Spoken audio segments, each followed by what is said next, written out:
But and to be fair, I was so broke in New York. It was like it was impossible to enjoy it. Here's how what I knew how poor I was. One of my friends got bed bugs in his place. Not only did he move, he abandoned all of the possessions he'd accumulated over his entire life over bugs. I realized at that moment my place could have been infested with lions, and I would have been like, "We're gonna figure it out." All right, like, all right, lions, I'm gonna do my thing, you do yours. I labeled all my gazelles, though. All right, I need you to respect that. Is that am I? Is that the time, or what am I doing on time? No, you can still keep going, dude. Just keep going. All right, shit. Sure, why not? That was the new stuff set, I'd lined up. 2 hour set. You said you got 2 hours, and you just kind of figure it out from the 2 hours.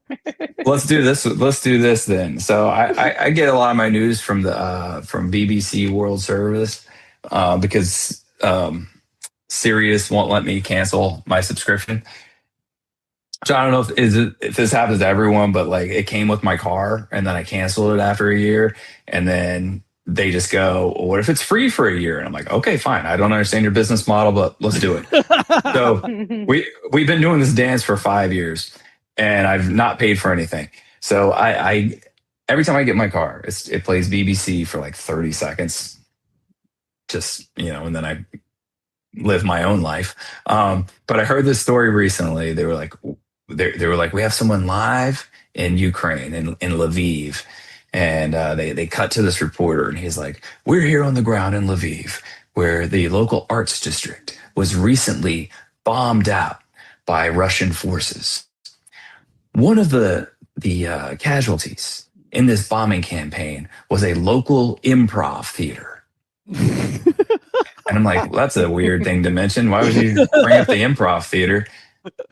And the guy goes, so what's been happening as these families have been huddled down in the subway bunkers, this improv troupe has been down there performing 2 to 3 shows a day. And I'm like, haven't the people of Ukraine suffered enough? Like, really? They're hiding from a Russian bombing campaign, and you're going to force short form improv on them? They're just trying to live, and you're zip zap zopping in their faces. Are you kidding me? Like, I don't know if you guys have ever seen bad improv, but like all the militaries in the world combined cannot bomb as hard as improv can. These poor people are just down there trying to protect their families, and they have to listen to, okay, y'all, can I have a suggestion? They're like, yeah, how about if you go fuck yourself? Oh, I heard pajama party. Let's do a pajama party. Ding. I'll do one more. You may do one more? Sure.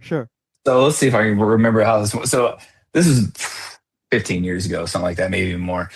I did a benefit. It was an AIDS benefit in DC. And so, okay, going in, it's at this giant theater, right? And my friends and I, who were all got booked on the show, were very excited to do this. Not just, on one hand, it's like, oh, it's a benefit, it's helping people. But at the same time, we're selfish comics who are like, oh, a packed theater, that, which is probably whatever. We'll move on. So anyway, we get to the theater, and it's like 20 minutes before it's supposed to start, and there were only 3 people in the theater. It's a 1,500 seater, and these 3 people aren't even seated together. And we're like, oh, these must be, employees on break. So I go up to the. A minute, Michael. I'm excited. It has been a minute. It has been a minute, by the way. And if anybody out there has also wondered, whatever, they're just like, oh, you mean like a real estate agent or like, like an insurance adjuster? And they just think like anyone can do it. But like, it's a weird thing when it comes to the entertainment industry, because it's like it's like you're getting interviewed for a job. You're getting interviewed for a job to give people money, basically, is what it is. It's like, it's the weirdest thing when you think about it. And just like a real job interview, you have to keep in mind that you're supposed to also be interviewing them, instead of just being like, pick me, pick me. No, my managers, they give me an okay amount of auditions, but the first week I signed with them, I had the headshots taken, and the headshot photographer really liked me, and so she just kept going. And so we got, like, I'm not exaggerating, 3,000 photos. And you can imagine how harrowing it would be, the idea of looking through 3,000 pictures of your face up close and trying to pick 10 that you like. I probably was just never going to do it. I probably would have never looked at them. So intimidating. And so I sent them to my manager, and she looked through 3,000 photos in a day and a half and picked out 10. So she can take more than 10%, as far as I'm concerned, as long as she'll do that every year.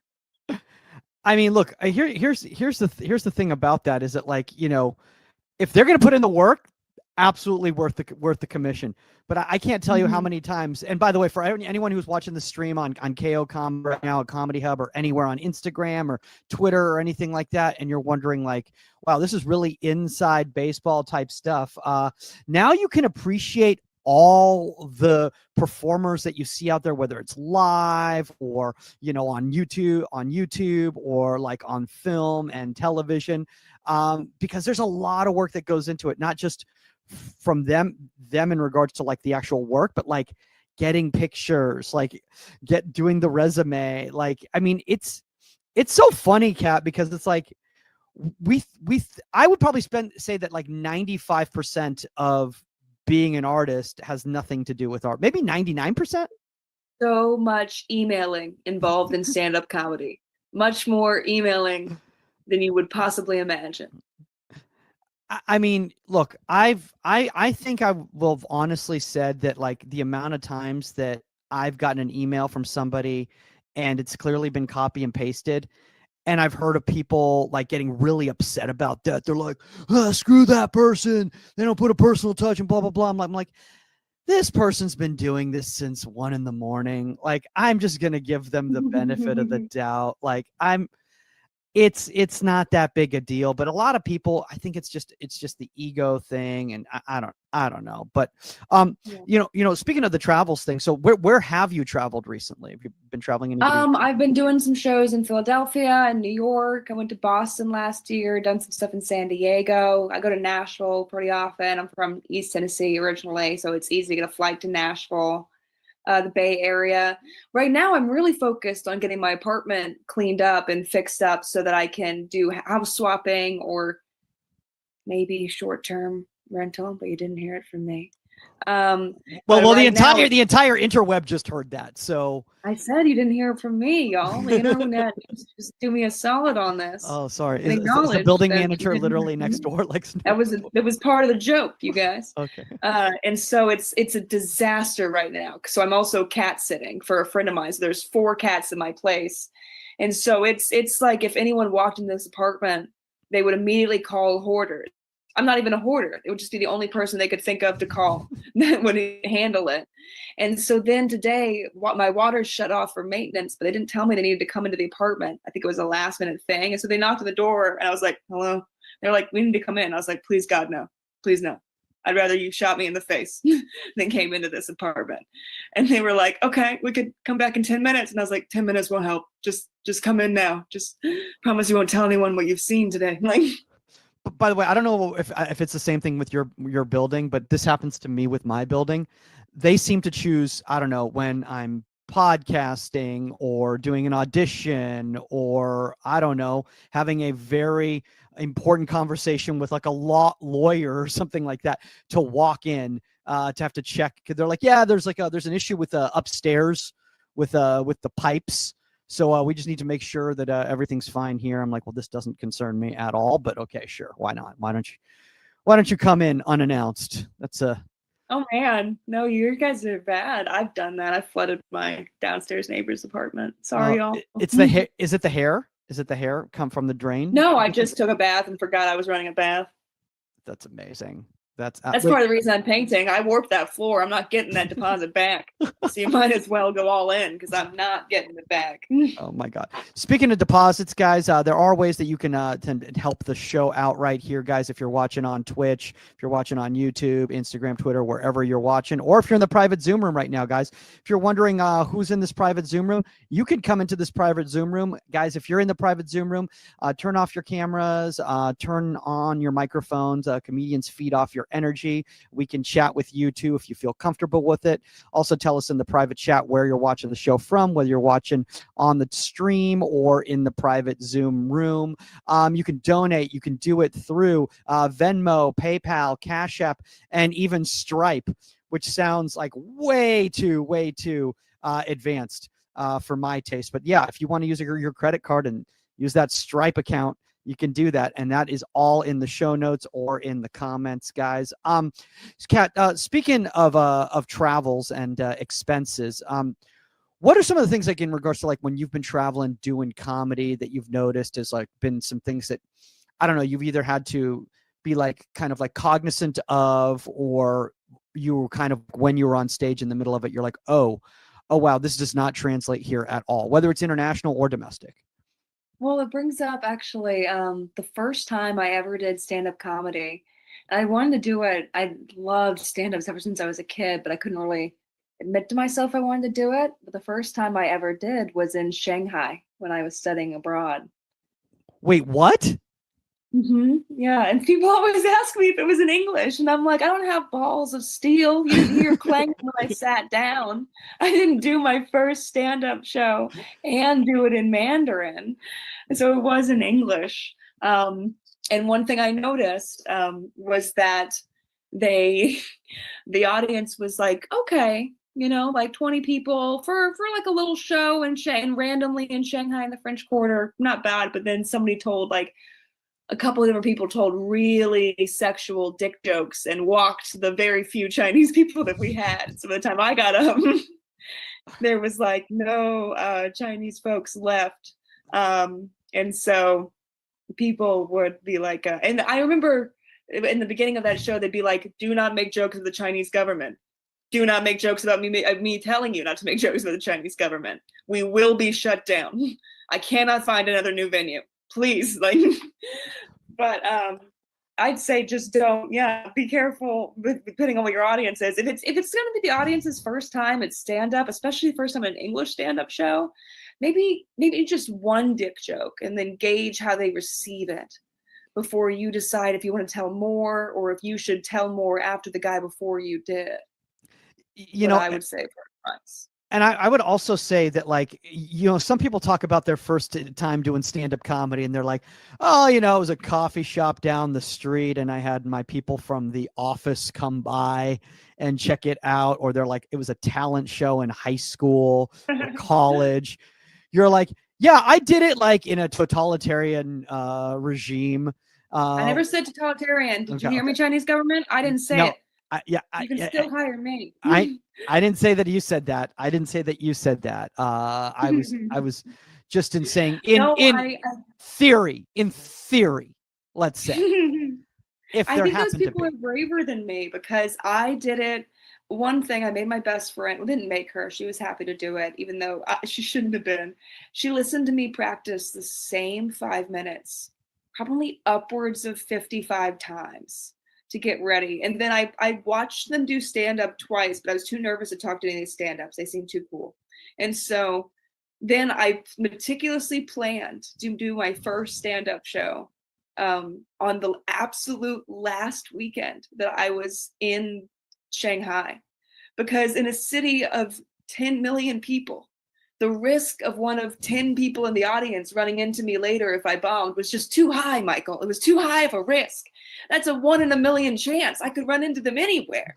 So I planned it for the last weekend. People bringing their coworkers was way braver than me. Last absolute weekend. And then I went, the worst thing that can happen to you, we all know, in your first stand-up show is to get one really big laugh because then you're in it for life. And so I did. And so they called me a week later. They were like, come on by. We'd like to have you. I was like, oh, I'm on a plane. I can't come back. Well, you know what's interesting about that, what you were just saying there is like about getting that, like that one laugh and then like now you're in it forever type of a thing. It was like, you made it sound like it was heroin. You're like, I just got that high and like next thing I know, I'm living on a street corner. I just don't. But it's crazy about that because I've thought about the people who like also try.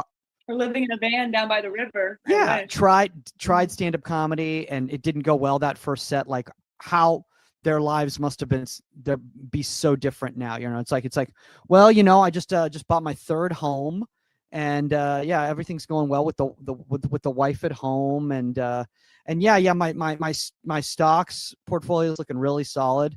And then the one person that got laughs, good health insurance. Yeah. Just went to the doctor for fun. Like the one that got like the laugh, they're like 10 years later, and they're like, yeah, I don't know, man. I mean, like, I guess I've got a good amount of plasma, so I've heard I can sell that. It's just, is that still a thing? Can you still do that type of a thing? So because it is a slippery slope.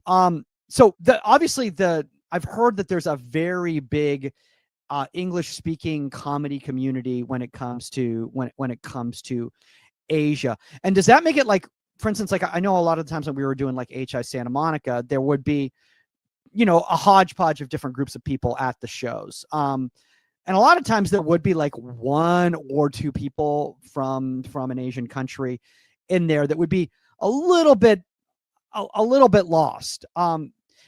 Is that something that like you feel like that's like your go-to group? You're like, oh no, I'm actually good with these people right here. It's the Scandinavians that I have issues with.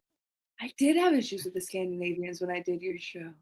I was like, oh, they don't get this reference and they'll stone face. I do like that. At least I speak for Chinese folks. They will do polite, nervous laughter. That's their forte.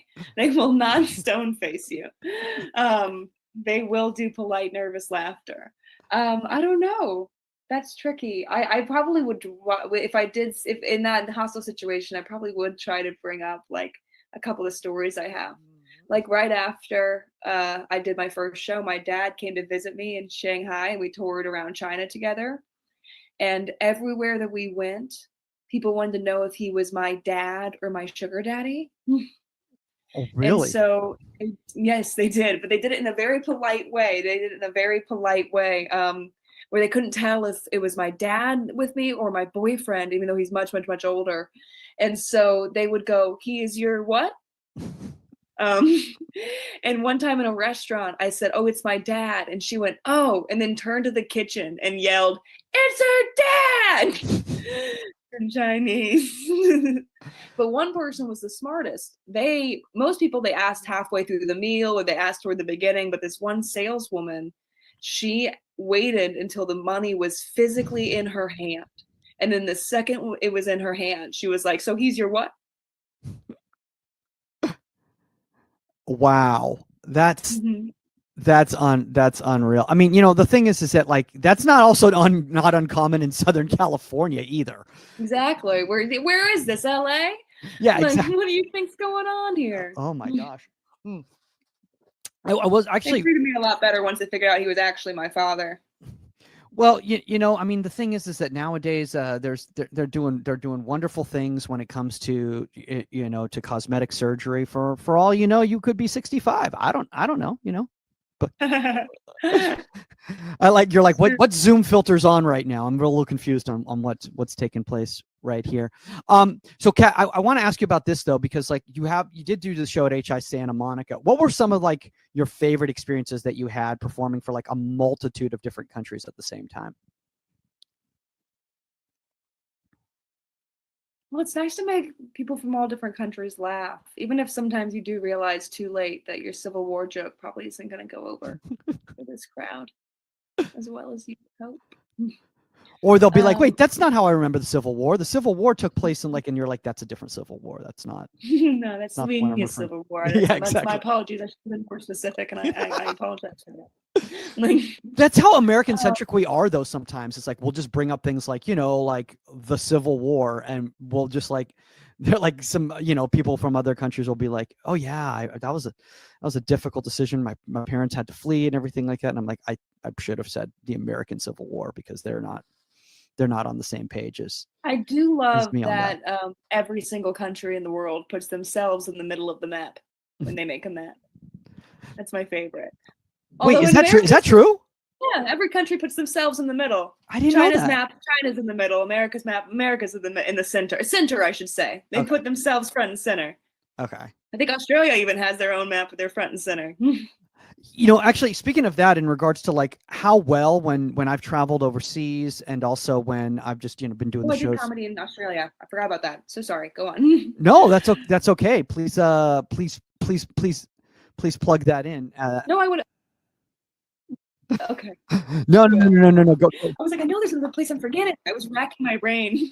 Well, it's so funny that you just said that right there, because Australia has a massive comedy community. Like I'd say it's one of the biggest in the world out there. And we've had big Australian comedians come and do shows at HI Santa Monica, and Australians in the crowd were like, "How did you get so and so to come and do this show?" I'm like, because in the United States, they're emailing me asking if I can do 15 minutes on a Saturday in a storage facility. Like that. That's how, like, how like we myopic we get in regards to like comedy, in the United States. We think if you're not big in the US, then you must not be doing comedy. I Right. don't know how many comics Which is silly. even live in LA and are huge in other countries, but they live here, and they do that intentionally because they're just so anonymous here. They can just live their lives. Oh, that's Yeah. cool. Yeah. Nowhere really go. No segue for that. Just we'll just leave it at that. So when you did Australia, did you do Sydney, Melbourne, like East Coast, West Coast? Melbourne. Okay. I met an Australian comic in Honolulu who lived in Melbourne, and he helped me get connections to Melbourne out there, and it was so much fun. Great crowds. Really, really fun guy. Not as relaxed as I'd say the New Zealanders are. Australians have a reputation for being relaxed, but New Zealand definitely has them beat. But still so much fun. Like the one that I did was this like tiny theater indie show. Yeah. And I still think about one of their jokes every now and again. But they did this. I didn't know they had their own Fringe in Melbourne. They have a Fringe festival as well. It might have the same name. It might have a different name. I feel like it has the same name. Yeah, you know what? I think I actually realized that too. I know they have the Melbourne Comedy Festival, of course, which is like one of the biggest ones in the world. In the world, right there. Is that the one you're talking about, or are you talking about the Fringe? Might be, because I was talking with an Australian friend about it, and he was like, "All these comics are going to lose so much money. They're all about to lose so much money." I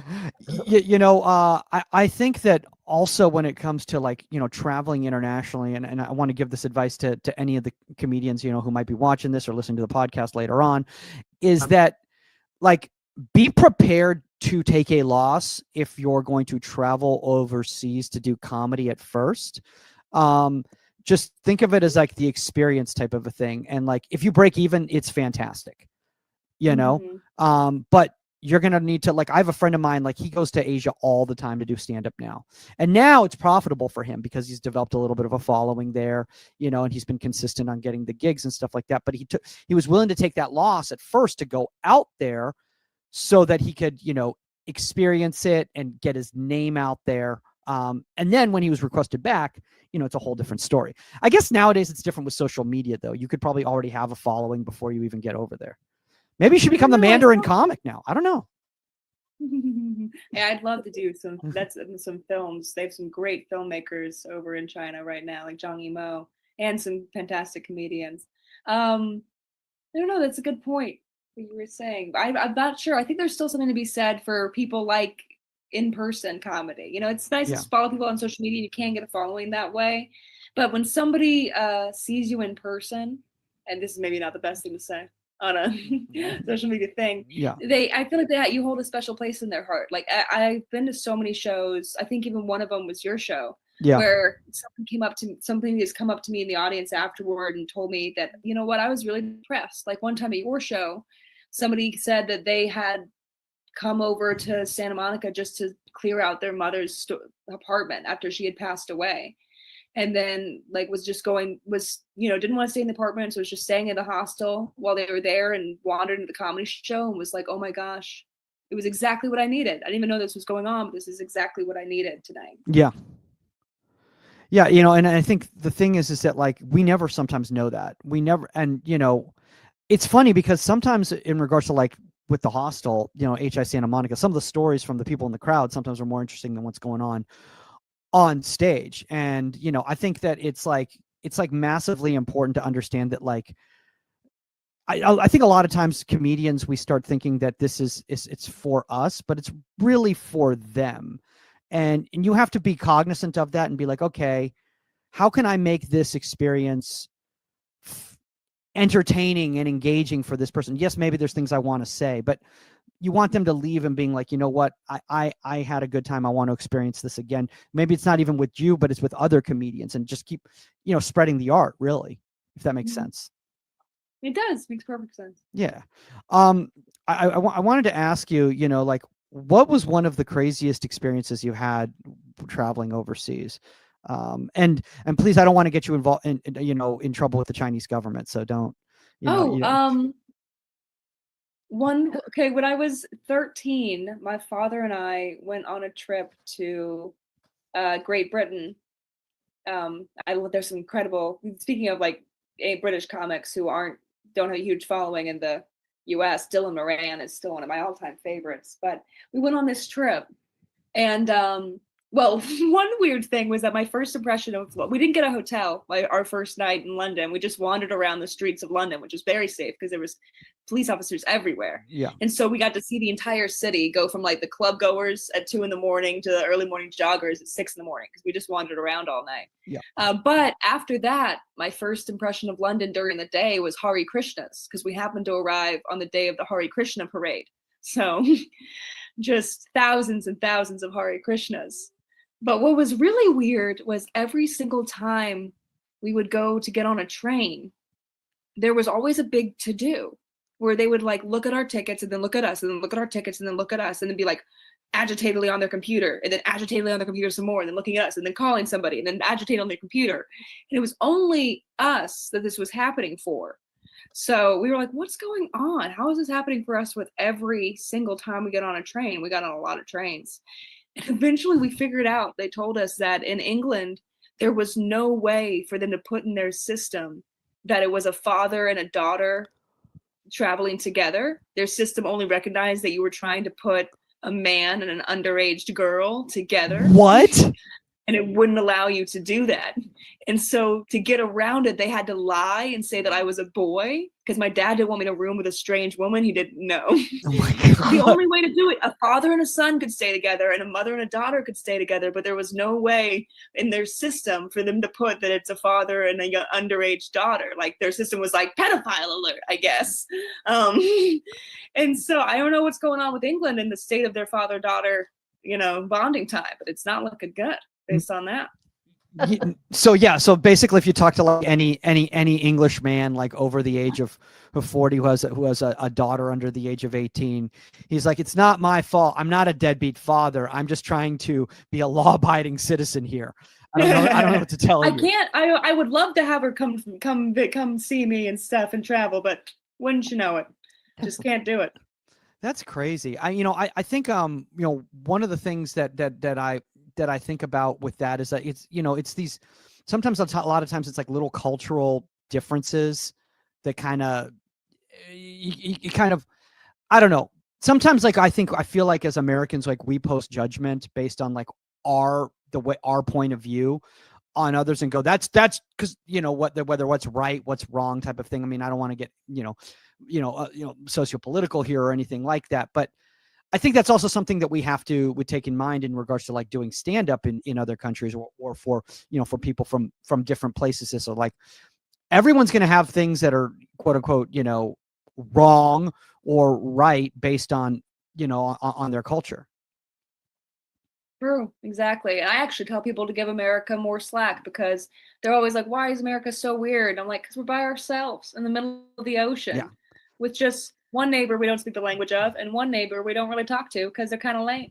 That's going to make you weird. We don't have other countries around us. We're just alone playing our weird football game, measuring things how we want to measure it. What do you think was going to happen? You leave your cousin in the woods by himself for 10 years, he's going to come out a little different, Oh my gosh. I never thought of it before like that. Like we just have like socially awkward neighbor who doesn't really, we don't really. We're the homeschool kids. Yeah. Oh my God, we're the Which is why we don't engage in wars. Like we don't get involved until well, we do when it involves when it's our personal interests that are getting invaded. But other than we're the homeschooled kid that his dad likes guns. That one. I will say this though, it's funny that you brought up Hawaii and Alaska, because like I feel like Americans know less about geography than the rest of the world does about our geography. I mean, like, how many Americans literally think that Alaska and Hawaii are near each other? My poor Hawaii friends used to feel so bad about themselves because their geography was bad. And I was always like, give yourself a break. If you tried to take a road trip, you would die. Like, it's easy for Europe to know where things are. They're all playing soccer against each other and they can travel to each other. But like my one Hawaii friend, we worked together and she called me over and she was like almost crying. She was like, I feel so stupid. And I was like, what happened? Baby, what happened? She said, this customer came over and they said that they're from Canada and that they drove to Alaska. And I said, what do you mean? Do you have a boat car? And they laughed at me. And it turns out that Alaska's not an island, but when you look at it on the map, it's by itself with Hawaii by itself. That's amazing. That's amazing. I think the thing is too, like in regards to that, is that like I think that Europeans also need to make sure that they're tight on their American geography before they plan their trips here, because I can't tell you how many times I've met people and they're like, yeah, I was so right now on our itinerary we're going to Vegas and then Seattle, then Houston. Then I'm like, do you have any idea how far these locations are from you? But I think when you grow up with, like, I don't know, across the street is a different language, you don't think about the distances of our country, and it's massive. I mean, obviously when you were living in China, people also don't realize how big China is, I'm sure. I feel like Americans know how big China is because we know it's roughly our size. But I do feel bad, and I also feel bad that when people plan trips to America, our most fun and most American things to do are the least accessible, like tailgating and camping and things like that. Like, there's not a lot of services to go do that. You can go visit the cities, but to go do quintessentially American things, it's hard to do. I mean, actually, that's actually a really good point. Like, it's a lot of the times, like, and I've talked to people who give tours, like, tours of tourists and everything like that out here, and they say that most of the time on these tours, these people never really engage with any Americans. They're literally around people from other countries most of the time. So like when they go back to their countries, they're like, how was the United States? They're like, man, I met a lovely Swedish couple, and these kids from Ireland were really cool. And it's like, did you ever meet anyone from the United States? They're like, I think the person who worked at the hotel was not from the United States. So it's almost like they were like Really, I wouldn't have thought of that. They're like window shopping the United States, really. Or like using the demo version of the United States, the free demo version, until like you have to pay for the monthly subscription and stay here, which then you realize is not worth it. It's hey, they'll get a story, or they'll get a story to bring home to their friends about, are Americans friendly or are they fake? This random stranger said, "Hey, nice pants" on the street. I almost had a heart attack.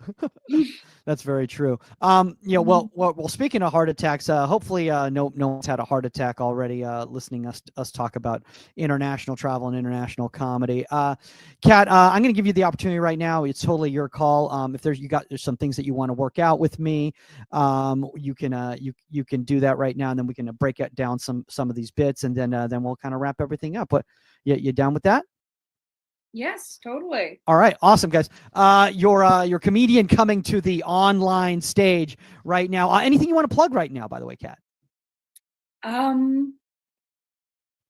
For right now, we are releasing a comedy buddy cop movie that I'm in called Die Soft, and it'll be released for Christmas to come right around with Die Hard. So keep an eye out for that. It's called, like I said, Die Soft, and I will be announcing it on my Instagram and other social medias, my handles across all platforms are This Is Kat Moore, K-A-T.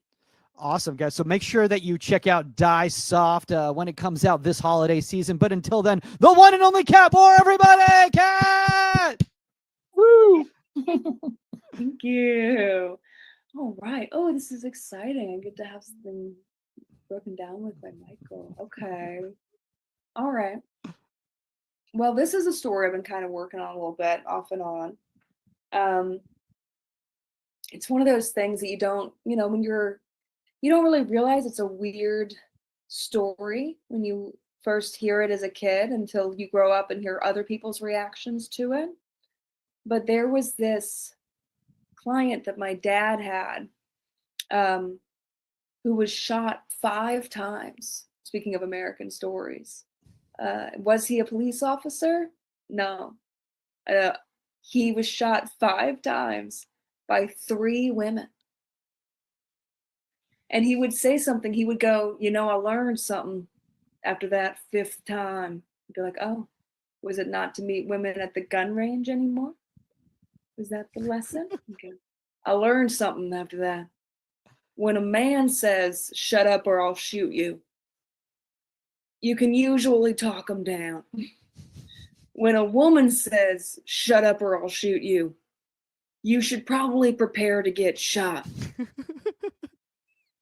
The 5th time, I just want to know what you were saying to these women. What was the first time that you tried it? Was the first time, shut up or I'll shoot you? No, you won't. Oh, dear God. Was that how it went? And then the second time was like, oh, please don't. Oh, wait. And then still. And then the 3rd time, did you say nothing, but maybe mime something offensive? Like, when did you learn it? And the most pertinent question of all to me, those numbers don't add up. Who shot you twice? Or did one person shoot you 3 times? Just go absolutely ham and shoot you 3 times in a row. Because to me,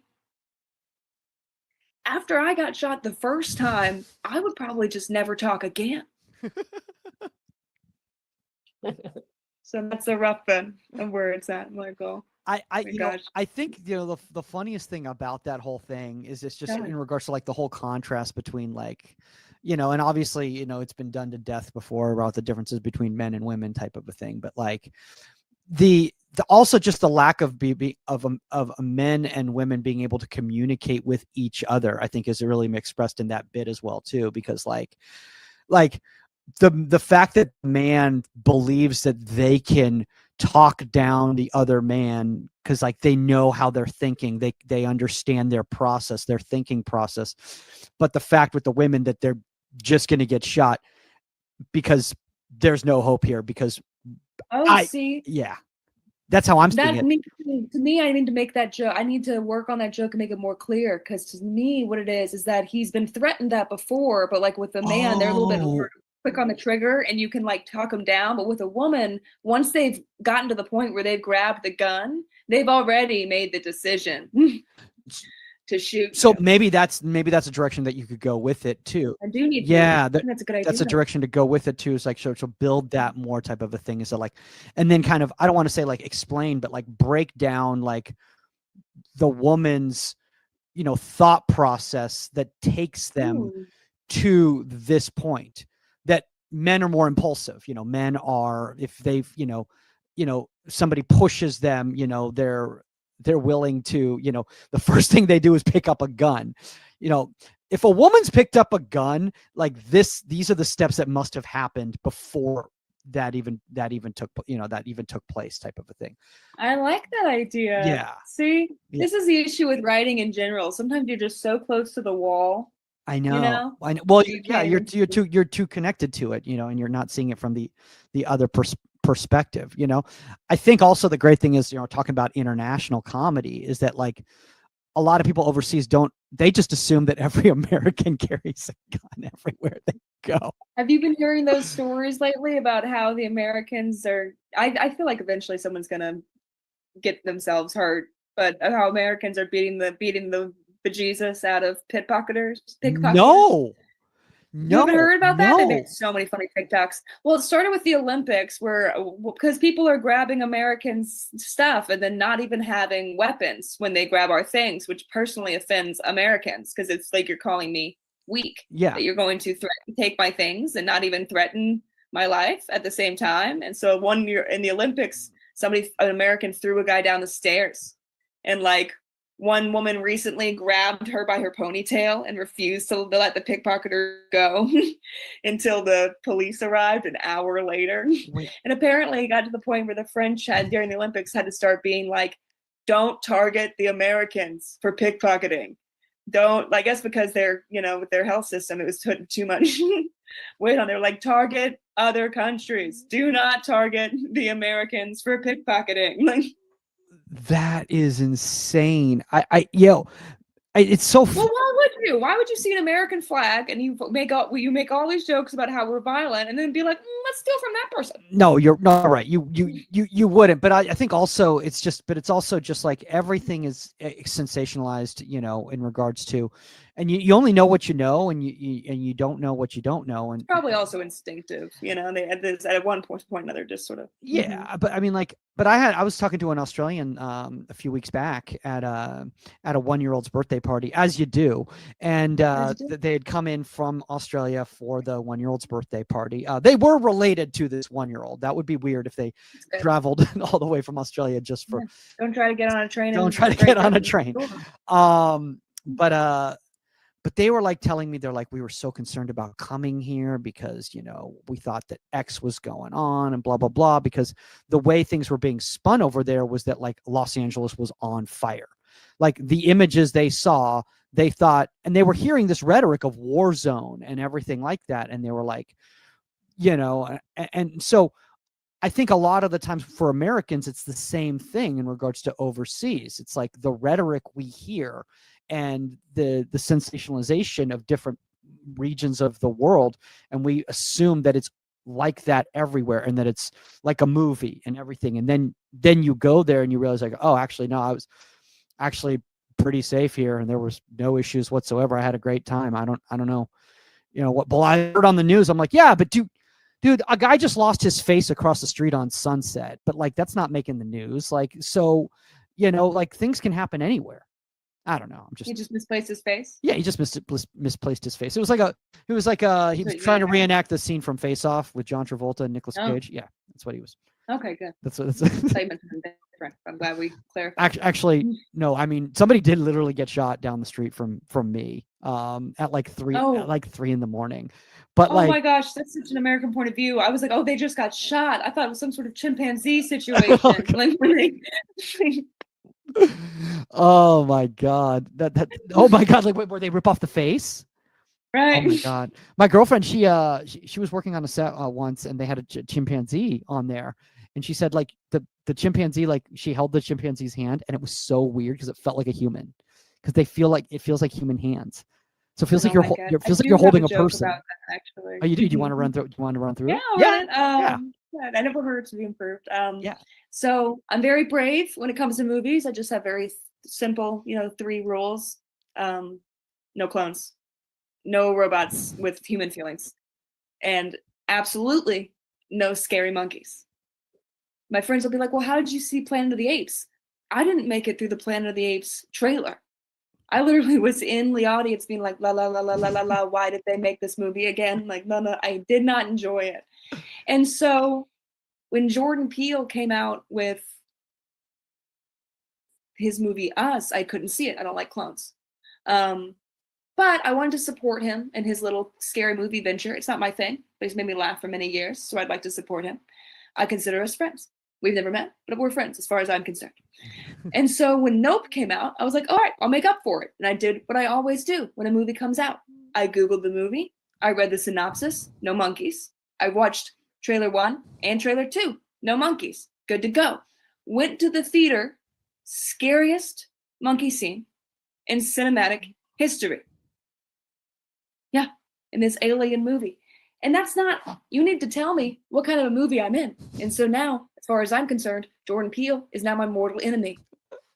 I'm going to get my revenge. I'm going to find out where he lives, and I'm going to release a monkey into his home. And while he's screaming, I'll be like, yeah, it's nice when someone warns you about a monkey, isn't it, Jordan? Oh my So gosh. So yeah, wow. So it's clones and monkeys for you, huh? And robots with human feelings. Okay. I know I need to expand on those 3 more, or maybe just skip straight to monkeys. I think the great thing about that though, Kat, is that you are a generative AI of the comedian Kat Moore. So it's very understandable that you would have those I feelings. try to get, I tell chat, if I chat to ChatGPT, I try to tell it, I'm like, I want you to talk more like a robot, because I feel like that way you and I both know your place. I had the craziest experience the other day, speaking of clones and robots and AI and all that. I was talking to customer service to schedule an appointment, and it dawned on me after like, I don't know, like 45 seconds to like a minute and 30 seconds. I'm like, it's 12:38 at the morning. I'm talking to a bot. There's no way this is a real person that's up right now. Oh, people, how did you know it was a bot? Did you test it? Because it was for a local podiatrist. Oh yeah, no, that's a bot. Yeah. Yeah, okay. Yeah. I apologize. I shouldn't have doubted you. Yeah, if it was like Amazon or something like that, I'd be like, yeah, it's outsourced or whatever. Yeah, Geico or something. Exactly. People, but yeah, no, that's a bot. That's a bot. See, I like to know. I like to know who I'm. Because then I feel like a fool. You know. But I also was being so casual with it, and it picked up everything I said, and it responded back like it was a person, and it sounded like this woman. That is so scary. Do you realize how scary that is? They were getting good at it. It's very scary. That was really scary. And it wasn't until they went like, okay, cool. Well, she didn't say cool. That would have been amazing if she that would have been cool. If they had. That's 1950s slang. They should say cool. Yeah. They said, okay, great. Well, we'll transfer you. I'm going to transfer you. I can't handle that right now. So I'm going to transfer you over to the local office so they can finish the scheduling for you and change that appointment. Hold, please. And then I realized it when they did that. I was like, oh, the reason that they can't do this because that office isn't open, which means that they can't communicate, which means that like, I don't know. It was just really. Why'd you have this whole long conversation with this robot? I had like a 2-minute conversation. Hold on. Let's look and see how long I was on the phone with this robot. Let's see here. Now she's not only a robot, she's a time waster. She could have just transferred you right away. 4 minutes. Dang. 12:34 in the morning. You're like in that movie Her. You were halfway to being in love with this. My God, I was in a relationship with this robot. Yeah. You were like, so what are you doing after your shift? Oh my God. I mean, yeah. What are your thoughts on that? You know, I know this isn't really in regard. Well, actually, no, this is on the international tip because the thing is that like, it seems like especially in Southeast Asia, and East Asia, you know, it seems like the robots, the androids, they're really starting to get very lifelike and they're, I don't know. It's creepy. I don't really have many thoughts on that because I feel like my thoughts aren't going to make much of a difference one way or the other on if it's I'm like, if I think, oh, people are still going to want the real thing and do the real thing. Yeah, that's probably true. But kids, when they grow up with stuff, they don't know something's different. Like, so they just know the world that they're in. So I haven't formed, I kind of consciously haven't formed all that many opinions on it because I feel like sort of along for the ride in regards, you know. I mean, the thing is, it's sorry. Like, you know, I hate to be wrong so much that I just won't form any. Well, I was really happy to hear last week when a lot of high profile, artists were like, I'm going to like, if my reps sign the AI, then I will drop them. And because these people were so high profile, like no agency touched them. But if they hadn't said anything, like they absolutely would have signed it. And that is really concerning to me because as a lot of people were explaining, it's like this program is essentially an amalgamation of different people's performances, which is how they were trained to be an actor. And it's not a performance. It's a code, and it's just repeating things over and over again. So there's no, I don't know. We're getting how real. It does make me want to get better at acting though, and take more classes. Because it's like, listen, I cannot let my nerves make me a worse actor than an AI. Than an AI. I I think gotta at least make it so that I can be on par. You know, because you know how it is. You get nervous, and then all of a sudden you're very robotic. Yeah. And now what? The robot's not robotic, and I am. That's not cool. I will say though, I am okay with generative AI taking over the influencer world. That's cool with me. I am fine with that. If No, influencers have a tough job. I've done like one or two like little like things just for like a friend, and I end Yeah. up being like, oh my gosh, if I have to reshoot this little thing one more time, I'm gonna throw my phone out the window. It's so hard to do short form content for me. Like it's easier for me to do something like this than it is to do like 5 seconds, 10 seconds. It's just, It's lonely. They spend a lot of time in a room by themselves. yeah. Or in a room with a lot of people crunching it out, but that's only once you reach a certain level. I don't know. I just know I couldn't do it. So I have respect for influencers because it's not for me. No, you're right. It is a hard thing. It's a hard thing to open a box and pull out that shampoo bottle and show it to everybody. You're right. It's very Ryan, what is it? Ryan rates toys. Listen, he's putting in so many hours. rating those toys. It's funny that you mentioned that, because I was just thinking about like self-taping, and I know this getting back on the industry tip or whatever, but talking about AI, talking about automation, talking about streamlining everything. I hate the self-taping. I can't stand it. I would much rather go somewhere and be in front of people and actually feel that energy type of a thing, or do a Zoom audition. But I like Zoom. I like Zoom, but like the self-taping thing. First off, it's like they're like, I've like the amount of auditions they can give you now because of self-taping, but quantity doesn't necessarily mean quality. So True. it's like, am I just getting self-tapes because they're just willing to look at anybody now? Or And partly because, and this is relevant to everyone, you can always tell when the economy is in a slump when A-list actors start doing commercials. Mhm. And so, because so many of the commercials are A-list actors, and then I also get a lot of non-union commercial auditions for companies that I know can afford to pay unions. Yes, I'm like, thank you. this isn't one of them because I'm not gonna. I don't know. Maybe I should, but like, you'll get the equivalent of like Apple or Walmart, and it'd be like, you have the money for union, and I know you're making it harder for yourself to do non-union. You're only gonna pay $600 for the equivalent of an Apple like commercial. It doesn't make any sense. And it's crazy. It makes sense because the thing is, I think they said something like 70% of commercial auditions are now non-union, or commercials that are shot are now non-union, which makes it, obviously there's the whole thing, which is why a lot of reps, when people are SAG eligible, they just tell them like, don't become SAG AFTRA until you have to become SAG AFTRA. Because, it limits your opportunities type of a thing. But at some point in time, you are going to book a SAG AFTRA gig, and you're going to have to, like, what do you say? No, I'm not going to do this Volkswagen commercial so that I'm available for the local dentist.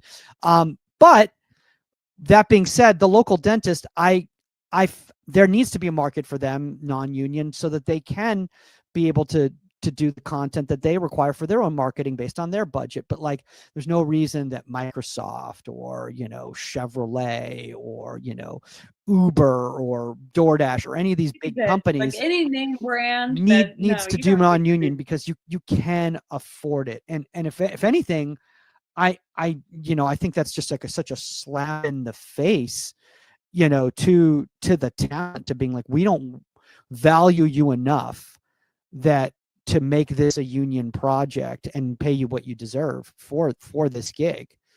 I don't know. I'm on my soapbox right here, and I like it. It's a good soapbox. Well, name brand. Well, as we start wrapping up, I do want to ask you about this, Kat, because you were talking about, Chinese creators and Australian performers and everything like that. Are there any international artists out there that you really think a lot of people in the United States need to start taking a look at, that you highly recommend?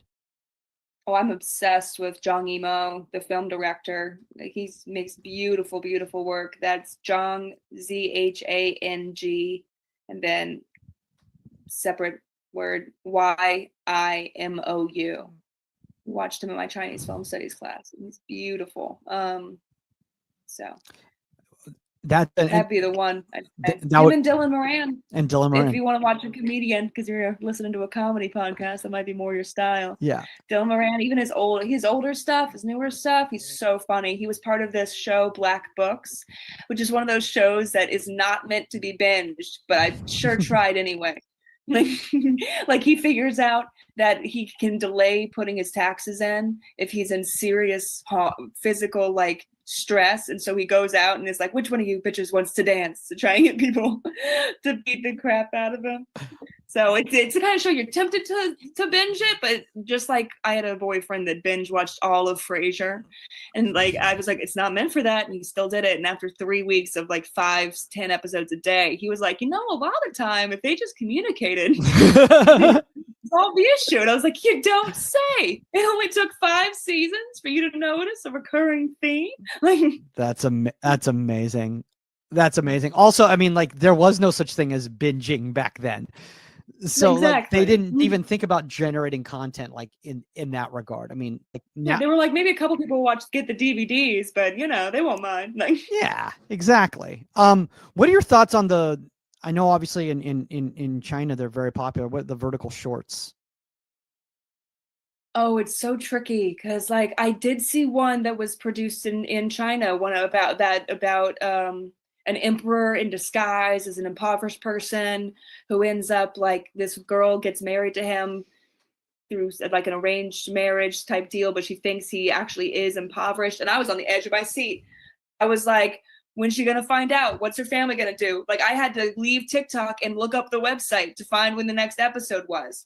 So that made me be like, okay, there's something there. But on the other hand, I don't, you have to be so careful because you could also end up in one where it's like, is it bad writing or is it bad acting? I don't know. So I'll blame the actor, and where I'm in love with a werewolf, but the werewolf was already pregnant, like, so like, as I say that sounds like a good idea. I'm going to write that. I think one of the things is, and I was talking to somebody about this, is that, we talk about cultural differences and we talk about, it goes both ways. A lot of this content is being created overseas for an American market.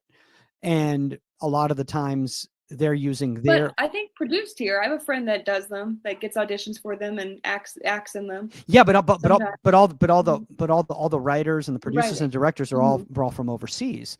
And so I'm thinking like they're just they're using, their POV of the American market and culture to create content, which is then being Google translated from, let's say, Mandarin into English, and that it might not necessarily translate directly like that. So I think I'm going to give them a little bit of the benefit of the doubt in regards to.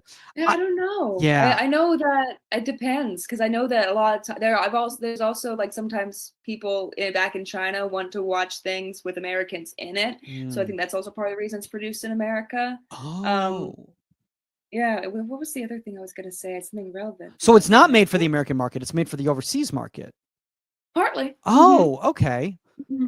Okay. Like I know from, oh gosh, I'm gonna look at such a nerd, but like I used to read and sometimes still do read a little bit of fan fiction, and half the fanfics these days are in Chinese, and they're like for American kind of shows and stuff. Oh wow.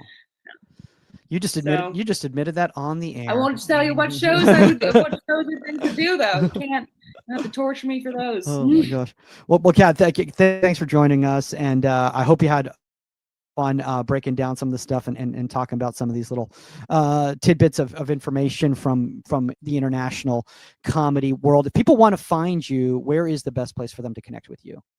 Best place to connect with me would be on Instagram or on TikTok with This Is Kat Moore. I somehow got that handle for every social media platform. Kat Moore is a pretty common name. There was a band in Texas called the Kat Moore Band, and I actively prayed for their downfall for years until they finally broke up and gave me back my Google results.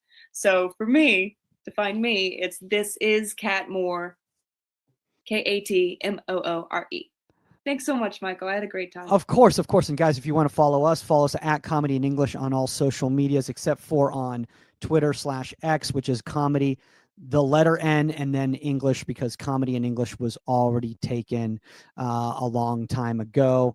probably by somebody who does vertical shorts overseas. I don't know. I don't know who did that. They did that sounds like the title of a vertical short. So follow us there, guys. You can follow me at Michael Magid on all social medias. That's all the time on Comedy in English, and we will see you later. We're out. Hold on.